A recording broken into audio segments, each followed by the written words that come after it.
Welcome to Vader TV, the site on innovation and innovators. I'm Bambi Francisco. Well, there's a new generation of content syndicators and distributors across the web. MindKey is one of them, and joining me to talk about MindKey is the CEO and founder, Dileep Andra. Dileep, thanks for joining us. Thank you, Bambi. Well, your service essentially recommends related content to readers of publishing sites. Give us a methodology behind the recommendations. Sure.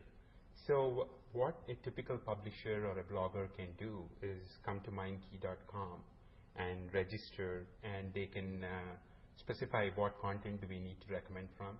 They can specify it through a bunch of RSS feeds, whether it's from their own site or from their partner sites. And then we give a small piece of JavaScript code which they can paste it on their website. Now, if this blogger is already from one of the standard platforms like Blogspot or from TypePad, then they can do a one-click integration right from MindKey. And so the moment they have this piece of JavaScript pasted on the website, we immediately start serving recommendations to the users. We observe and record the behavior of each user on the site through a cookie.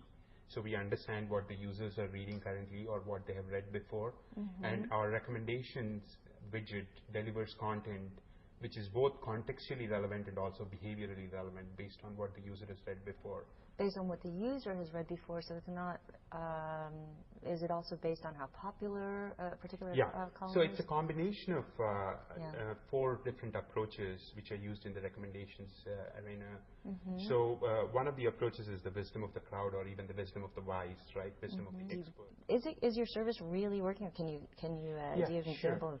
So there's always an element of, users are always curious to read something interesting, and, showing them some content which probably is based on serendipity or something that they're curious about.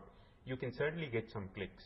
But at the same time, there are several users out there who are constantly looking at digging more in specific areas, right?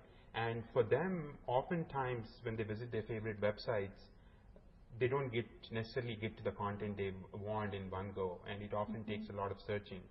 And what MindKey is trying to do is reduce that problem, where the users really don't have to end up searching for a lot of information, and the most relevant information is surfaced and shown in a widget, right?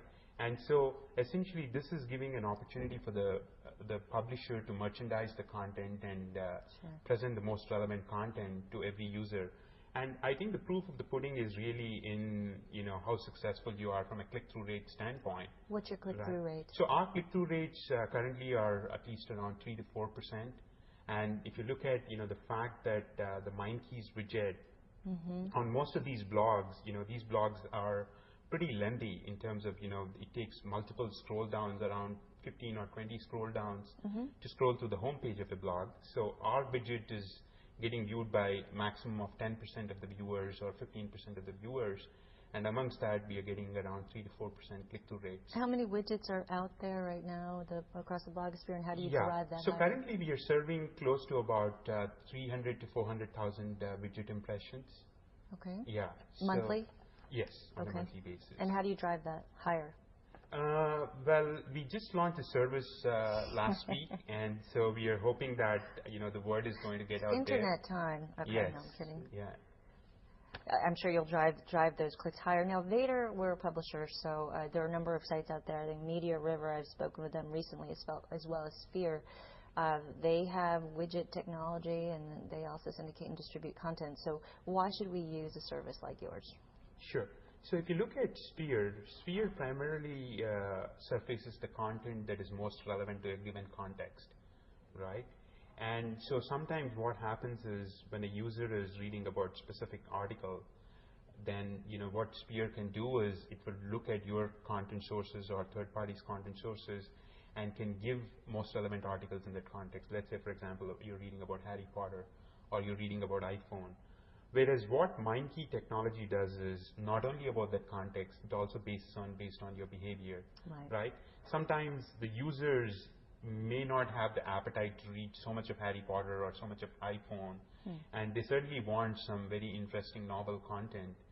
So that's the benefit of using MindKey. So it's not just your behavior on the site, but behavior across the web, because you have a cookie Exactly. there. Across all the different sites which are powered by MindKey. So for example, you could go to a specific blog and let's say somebody has read content about entertainment, and when they go to a different blog, and this blog has a lot of content about technology and some pieces of entertainment, but once we have understood that this user is very interested in entertainment content, Right. we would surface that. Okay, that makes a lot of sense. Well, good luck to you, Dilip. Thank you. Thank you very much. I've been speaking with Dilip Andre, he's the founder and CEO of MindKey. I'm Bambi Francisco.